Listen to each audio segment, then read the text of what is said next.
님들, 지금 코스피 폭등락 장세에 투자자들이 아무것도 모르고 만원짜리 ETF를 11,000원에 주고 샀다는 사실 알고 있었어? 거짓말이 아니라 지금 여러분이 들고 있는 그 ETF 진짜 원가 주고 샀다고 생각해? 이게 지금 단순하게 경제사냥꾼이 겁주려고 하는 말이 아니야. 지금 현재 시장이 진짜로 그렇게 되는 구조거든. 근데 대부분의 사람들이 이걸 그냥 내가 타이밍 잘못 잡아서 주가가 올랐나 보다 라고 생각하고 넘겨버려. 근데 여기서 더 무서운 게 있어. 지금 이 문제가 평소보다 몇 배로 심각하게 벌어지고 있는 시점이거든. 시장이 이렇게 흔들릴 때 이걸 모르고 ETF를 사고 팔면 지수가 올라도 내 계좌는 손해가 나는 상황이 실제로 만들어져. 그래서 오늘은 증권사가 알려주지 않았던, 사람들이 몰랐던 ETF의 숨은 얼굴 싹 다 뜯어왔으니까 딱 집중해봐. 다들 오늘 이 주제 보고 이런 생각했을 거야. ETF? 그거 분산투자 끝판왕이잖아. 꽤 안전한 거 아니야? 하고 말이야. 맞아. 나 경제사냥꾼도 분산투자에 대해 추천해줄 때 ETF 진짜 많이 얘기했었지. 먼저 ETF가 뭔지 딱 짚고 넘어가 볼까? 쉽게 말해서 코스피나 나스닥 같은 시장 전체를 하나의 바구니에 담아서 주식처럼 실시간으로 사고 팔 수 있게 만든 상품이야. 예를 들어 코스피 200 ETF 하나 사면 대한민국 우량기업 200개에 동시에 투자하는 효과가 나거든. 개별 주식 고르는 실력이 없어도 지수만 그대로 따라가면 되니까 투자 진입 장벽도 확 낮아졌고 말이야. 근데 말이야, 우리가 철석같이 믿고 있는 이 ETF가 항상 지수를 거울처럼 똑같이 따라가는 건 아닐 수도 있다는 거.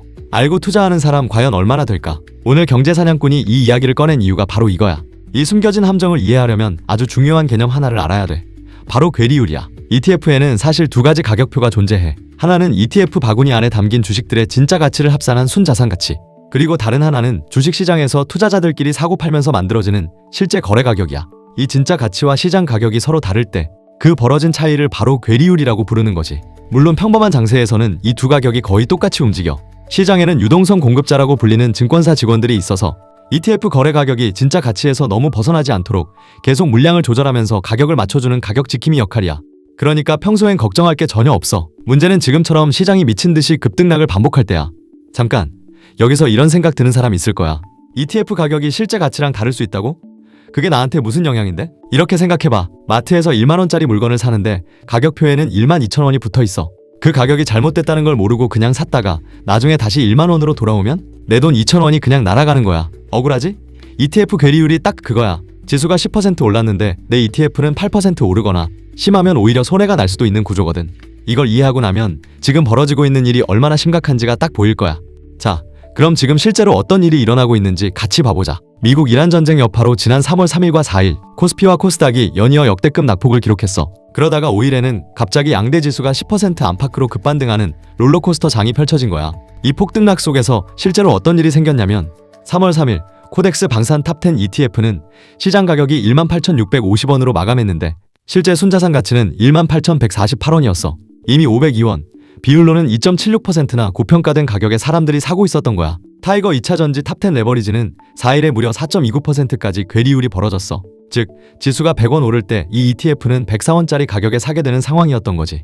반대로 5일 급반등 때는 마이너스 괴리율이 속출했어. 지수는 10% 올랐는데 ETF 가격은 이를 따라가지 못하면서 실제 가치보다 싸게 거래된 경우도 나온 거야. 어느 쪽이든 개인 투자자가 손해보는 구조는 똑같아. 왜 이런 일이 생기냐고?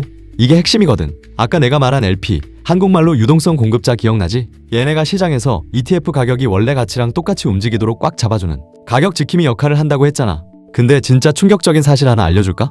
이 든든한 지킴이들이 합법적으로 손 놓고 쉬는 시간이 있어. 언제냐면 하루 중 딱 3번이야. 아침에 장 열리기 전 준비 시간인 8시부터 9시, 그리고 장 딱 열리고 나서 제일 정신없는 처음 5분, 그리고 장 끝나기 직전 마감 시간 오후 3시 20분부터 3시 30분까지. 이 시간대에는 LP가 적정 가격을 맞춰줄 의무가 아예 면제돼. 한마디로 우리를 지켜주던 방어막이 싹 사라지는 마의 시간대라는 거야. 이때 멋모르고 급한 마음에 ETF를 시장가로 샀다 팔았다 하면 원래 가치랑은 완전히 동떨어진 이상한 가격에 비싸게 사거나 헐값에 파는 바가지를 쓸 수 있다는 거지. 거기다 더 무서운 건 지금처럼 시장이 미친 듯이 요동칠 때야. 최근 장세처럼 지수가 위아래로 30%, 40%씩 널뛰기를 하면 아무리 전문적인 LP라도 지금 진짜 가치가 얼마지? 하고 계산기 두드리다가 뇌정지가 와버려. 가격이 너무 빨리 미친 듯이 변하니까 어디에 가격을 맞춰야 할지 감을 못 잡고 사실상 손을 놔버리는 상황이 만들어지는 거야. 결국 지킴이들이 사라진 틈에 우리 같은 개인 투자자들만 왜곡된 가격표를 보고 폭탄 돌리기를 하게 되는 거지. 근데 진짜 반전은 지금부터야. 여기서 아무도 얘기 안 하는 반전이 하나 있어. 지금 이 괴리율 문제가 특히 심각하게 터진 종목들이 어디냐면 대부분 레버리지 ETF야. 타이거 2차 전지 탑10 레버리지, 코덱스 코스닥 150 레버리지, 플러스 K방산 레버리지. 전부 레버리지 상품이거든. 레버리지 ETF가 뭔지 비유로 설명하면 일반 ETF가 시속 100km로 달리는 자동차라면 레버리지 ETF는 시속 200km로 달리는 자동차야. 올라갈 때 2배로 빠르게 올라가지만 내려갈 때도 2배로 빠르게 내려가거든. 그리고 속도가 빠를수록 핸들 조작이 훨씬 어려워지잖아. ETF 괴리율도 마찬가지야. 레버리지 상품일수록 기초자산 가격 변동이 크고 LP가 적정 가격을 계산하기 더 어렵기 때문에 괴리율이 훨씬 빠르게 벌어지는 거야. 거기다가 지금 이 레버리지 ETF를 빚을 내서 사고 있는 사람들이 엄청나게 많아. 금융투자협회에 따르면 3월 9일 기준 신용거래 용자 잔고가 31조 6,905억 원에 달해 지난 4일에는 사상 처음으로 33조 원까지 돌파했어. 1년 전 16조 원대에서 2배가 됐거든. 심지어 위탁매매 미수금은 3월 5일 2조 1,487억 원으로 연초 평균의 5배가 넘는 수준을 기록했어. 미수금이 뭐냐고? 증권사 돈을 빌려서 주식을 샀는데 이 거래일 안에 갚지 못한 금액이야. 이게 안 갚아지면 증권사가 그냥 내 주식을 강제로 팔아버려. 반대매매라고 하는데 이게 장 초반에 한꺼번에 쏟아지면 주가가 더 내려가고 주가가 더 내려가면 또 반대매매가 터지는 악순환이 생기는 거야. 비유로 설명하면 이래. 눈 쌓인 산에서 눈덩이 하나가 굴러내려오기 시작하면 처음엔 작아. 근데 내려오면서 눈을 더 뭉치고 또 뭉쳐서 나중에는 산 아래를 다 쓸어버리는 눈사태가 되잖아. 반대매매가 딱 그거야. 처음엔 몇 개 계좌에서만 터지는데 그게 주가를 밀고 주가가 밀리면 더 많은 계좌에서 담보 비율이 깨지고 그 반대매매가 또 주가를 밀어내는 거지. 실제로 2021년 코스닥 급락 때도 이 패턴이 그대로 반복됐어. 신용잔고가 폭발적으로 늘어난 상태에서 급락이 오자 반대매매가 연쇄적으로 터지면서 낙폭이 예상보다 훨씬 크게 확대됐거든. 또 2023년 10월 영풍재지 사태 때도 미수금 약 5천억 원 규모의 반대매매가 나왔어. 그때는 일부 증권사들이 손실을 처리하는 선에서 마무리됐지만 지금은 그때보다 규모가 4배 이상 커진 상태라는 거야. 지금 실제 투자자들이 온라인 커뮤니티에 전세 빼서 거의 전 재산 집어넣었는데 멘붕이다. 담보 비율 깨질까봐 잠 못 잔다는 글들이 쏟아지고 있어. 단순한 숫자 문제가 아니라 진짜 사람들 이야기인 거야. 이게 얼마나 심각한 상황이냐면 3월 11일 금융감독원이 대형 증권사 10여 곳에 리테일 자산관리 담당 임원들을 긴급 소집했어. 황선호 금감원 자본시장 부원장이 직접 주재하는 자리거든. 이찬진 금감원장이 스위스 출장 중에도 화상으로 임원회의를 열고 고위험 투자로 투자자 손실이 확대되지 않도록 위험 안내를 강화하라고 직접 지시를 내렸어. 근데 솔직히 말하면 이건 경고가 이미 충분히 쌓였는데도 실제로 투자자 보호 조치가 너무 늦게 왔다는 뜻이기도 해. 한국투자증권은 3월 4일 신용거래 융자 신규 매수를 이미 일시 중단했어. 신한투자증권은 5일 예탁증권담보대출 신규 매수를, NH투자증권도 신용거래 융자 신규 매수를 각각 끊었고 KB증권은 지난달 26일부터 증권담보대출 자체를 중단한 데다 신용융자 매수 한도도 10억 원에서 5억 원으로 절반을 잘라놨어. 그리고 이들 증권사는 오늘 현재까지 서비스를 재개하지 않고 있거든. 생각해봐. 대형 증권사 4곳이 동시에 비투를 막았다는 건 이미 이 시장이 정상적인 상태가 아니라는 걸 증권사 스스로 인정한 거야. 금감원도 약 4개월 만에 다시 증권사를 긴급 소집한 건데 이 4개월 사이에 신용거래 융자 잔고가 27조에서 33조로 폭증한 거거든. 방향이 어디를 향하고 있는지 딱 보이는 거야. 자, 여기까지 왜 위험한지를 봤으면 이제 어떻게 하면 안 당하는지를 알아야지. 근데 여기서 잠깐. 이 이야기 듣고 그럼 ETF 그냥 사지 말라는 소리야? 이렇게 생각하는 사람 분명히 있을 거야. 절대 아니야. ETF는 여전히 개인 투자자한테 가장 효율적인 투자 수단 중 하나야. 문제는 ETF 자체가 아니라 지금처럼 시장이 극단적으로 흔들릴 때 아무것도 모르고 그냥 사고 파는 사람이 당한다는 거거든. 비유하자면 총이 나쁜 게 아니라 안전장치 풀고 다니는 게 문제인 것처럼. 그래서 지금부터 이거 모르면 진짜 손해나는 것들만 딱딱 짚어줄 테니깐 잘 봐. 첫 번째, 장 시작 5분, 장 마감 10분은 절대 건드리지 마. 아까 말한 LPO가 면제 시간 기억나지? 오전 9시에서 9시 5분, 오후 3시 20분에서 3시 30분. 이 시간에는 ETF 가격이 실제 가치랑 한참 벗어나 있어도 정상적으로 조정이 안 돼. 무조건 이 시간대 거래는 피하는 게 좋아. 특히 시장이 급등락하는 날에는 이 시간에 ETF를 사거나 파는 건 그냥 눈 감고 가격 모르게 매매하는 거랑 다를 바가 없어. 미래에셋 타이거 ETF 운영업계 관계자도 ETF 가격 변동성이 큰 장 초반 또는 장 마감 시간대에는 거래에 보다 신중하게 접근할 필요가 있다고 직접 말한 거거든. 두 번째, 매수 전에 괴리율 먼저 확인해. ETF를 살 때 가격만 보지 말고 괴리율을 꼭 확인해야 해. 확인하는 방법은 간단해. 핸드폰 주식 앱이나 컴퓨터 주식 앱에서 해당 ETF를 검색하면 괴리율이 표시되어 있거든. 국내 ETF는 1% 이상, 해외 ETF는 2% 이상이면 이미 공시가 뜨는 상태야. 괴리율이 양수면 지금 실제 가치보다 비싸게 사는 거야. 이 상태에서 매수하면 시장이 안정되면서 가격이 내려올 때 지수가 오르더라도 내 수익은 그만큼 깎이거든. 세 번째, 레버리지 ETF는 무조건 단기 트레이딩 전용으로만 접근해야 해. 이거 장기 보유하라고 만든 상품이 절대 아니거든. 왜냐하면 레버리지 ETF는 매일매일 리셋되는 그날의 일별 수익률을 딱 2배로 추정하게 설계되어 있어서 그래. 단순히 오늘 10% 올랐다고 기뻐할 게 아니야. 내일 9% 내리면 원금이 그대로 돌아오는 게 아니거든. 예를 들어서 오늘 내 돈 100이 10% 올라서 110이 됐다고 치자. 근데 내일 그 110에서 9%가 빠져버리면 남는 건 100.1이 돼. 원금이 간신히 방어된 수준이고 수익은 겨우 0.1% 남는 거지. 이걸 전문 용어로 변동성 끌림 효과라고 부르는데, 시장이 지금처럼 위아래로 미친 듯이 요동칠수록 레버리지 ETF는 들고 있는 시간이 길어질수록 계좌가 녹아내리면서 손해가 누적되는 구조야. 게다가 아까 말한 것처럼 빚까지 내서 이걸 장기 보유한다? 그건 진짜 불가능한 조합이고 계좌 박살나는 지름길이지. 그러니까 레버리지 ETF는 방망이 짧게 잡고 치고 나오는 단기 트레이딩 도구로만 써야 돼. 네 번째, 무조건 거래량 많은 ETF를 골라야 해. 코스피나 나스닥처럼 똑같은 지수를 추종하는 ETF라고 해도 무조건 시장에서 사람들이 많이 사고 파는 거래량이 빵빵한 상품일수록 아까 말한 그 괴리율이 엄청나게 빠른 속도로 0%에 수렴하거든. 시장에 참여하는 수많은 사람들이 비정상적인 가격을 실시간으로 계속 잡아주기 때문이야.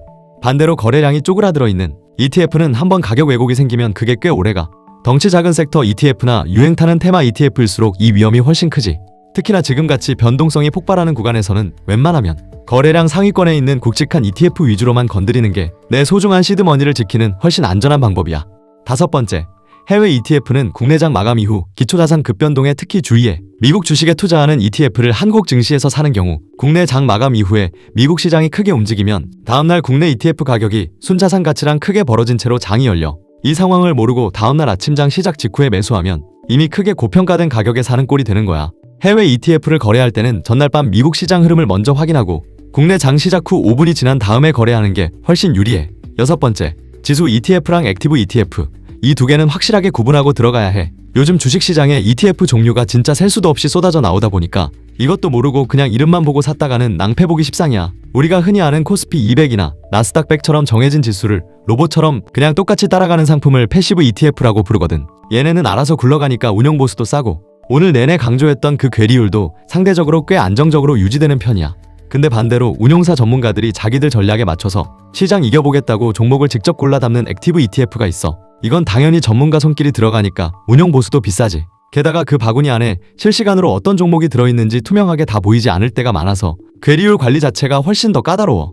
특히나 지금처럼 시장이 롤러코스터를 타면서 흔들릴 때는 내가 지금 사려는 ETF가 기계처럼 지수만 추종하는 건지 아니면 매니저의 판단이 섞인 액티브 구조인지부터 명확하게 확인하고 투자하는 게 내 돈을 지키는 기본 중에 기본이라는 거야. 솔직히 이야기하면 지금 이 흐름이 단기간에 해소될 거라고 보기는 어려워. 제일 좋은 그림은 이거야.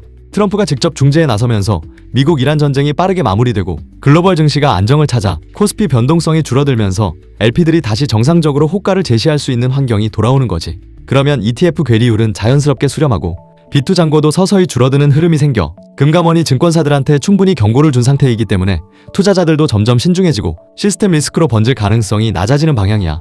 이 경우 지금 과도하게 커진 괴리율이 정상화되는 과정에서 마이너스 괴리율 구간, 즉 실제 가치보다 싸게 살 수 있는 기회가 잠깐 생기기도 해. 근데 꼭 이렇게만 되라는 법은 없어. 전쟁이 예상보다 길어지거나 이란이 호르무즈 해협에서 추가 도발을 감행하면 코스피 급락이 한 번 더 올 수 있어. 실제로 호르무즈 해협은 전 세계 원유 수송의 약 20%가 통과하는 길목인데 이 수도관이 막히면 유가 폭등과 함께 글로벌 증시가 동시에 흔들리거든. 그 경우 33조 원짜리 신용거래 융자에서 반대 매매가 연쇄적으로 터지면서 지수가 추가로 밀리는 상황이 생길 수 있어. 최악의 경우도 짚어야 해. 비투 잔고가 쌓인 상태에서 지수가 한 번 더 10% 이상 빠지면 반대 매매 물량이 장 초반에 한꺼번에 터지면서 레버리지 ETF의 괴리율이 지금보다 훨씬 크게 벌어질 수 있어. 올해 누적 ETF 괴리율 초과 공시는 이미 1092건인데 작년 전체가 3802건이었거든. 지금 속도라면 넉 달 안에 작년 수준을 뛰어넘어서 신용융자와 미수급만으로 시장 전체를 과도하게 불안하게 볼 필요는 없다는 시각도 분명히 있어. 다만 한 가지는 확실해. 변동성이 살아있는 동안은 괴리율 위험도 함께 살아있다는 거야. 방향이 어떻게 되든 이 사실은 변하지 않아. 리스크도 짚어야 해. 경제 사냥꾼은 좋은 것만 말하는 사람이 아니거든. 첫 번째 리스크는 반대매매 연쇄 폭발이야. 3월 4일 기준 신용거래 융자 잔고 33조 원, 미수금 최대 2조 1487억 원. 이 두 숫자가 지수 급락과 맞물리면 아침장 시작과 동시에 강제 매도 물량이 쏟아지는 구조가 생겨. 이게 터지면 ETF 괴리율 문제는 지금보다 훨씬 더 심각해질 거야. 두 번째 리스크는 레버리지 인버스 ETF에 대한 개인 투자자의 오해야. 아직도 많은 사람들이 레버리지 ETF를 장기 보유해도 되는 안전한 상품으로 알고 있어. 변동성 끌림 효과를 모르면 시장이 결국 회복해도 내 계좌는 회복이 안 되는 일이 생길 수 있어. 세 번째 리스크는 금감원 대책이 사후 약방문에 그칠 가능성이야. 지금 증권사 임원 긴급 소집은 이미 비투가 33조를 돌파한 이후에 나온 대응이야. 경고가 현장에 실제로 작동하는 데까지 시간이 걸리는 사이 개인 투자자 손실이 더 쌓일 수 있어. 정리할게. ETF는 안전한 상품이야. 근데 지금처럼 시장이 극단적으로 흔들릴 때는 ETF가 지수를 그대로 반영하지 못하는 구간이 생긴다는 게 오늘의 핵심이야. 6거래일 만에 421건이 터진 괴리율 공시. 사상 처음 33조를 돌파한 신용거래 융자, 연초 평균의 5배를 기록한 미수금. 이 세 개가 지금 한꺼번에 맞물려 있어. 이 중 하나만 있어도 조심해야 하는데 셋이 동시에 터진 거야. 레버리지 ETF를 빚내서 장기 보유하는 건 가장 위험한 조합이라는 거 꼭 기억하고, 장 시작과 마감 전 시간대를 피하고, 매수 전에 괴리율을 반드시 확인하고, 거래량 많은 ETF 위주로 선택하는 것, 그리고 신용거래 잔고 동향을 매일 습관처럼 체크하는 것. 이것들만 지켜도 지금 시장에서 불필요한 손해를 크게 줄일 수 있어. 아는 사람이랑 모르는 사람이랑 같은 장에서 완전히 다른 결과를 만든다는 거 잊지 마. 오늘 이야기 진짜 도움됐다 싶으면 좋아요 한 번씩 시원하게 꼭 눌러주고, 궁금한 종목이나 궁금한 경제 뉴스 있으면 댓글로 알려줘. 내가 또 밤새서 이런 도움되는 리포트 뒤지고 팩트 체크해서 다음 영상으로 가져올게. 이렇게 경제사냥꾼 구독자들에게 도움되는 진짜 정보 하나도 빠짐없이 매일 전부 다 알려줄 거니까 경제사냥꾼 구독과 알림 설정 꼭 해두고 우리 진짜 다 같이 부자 되자.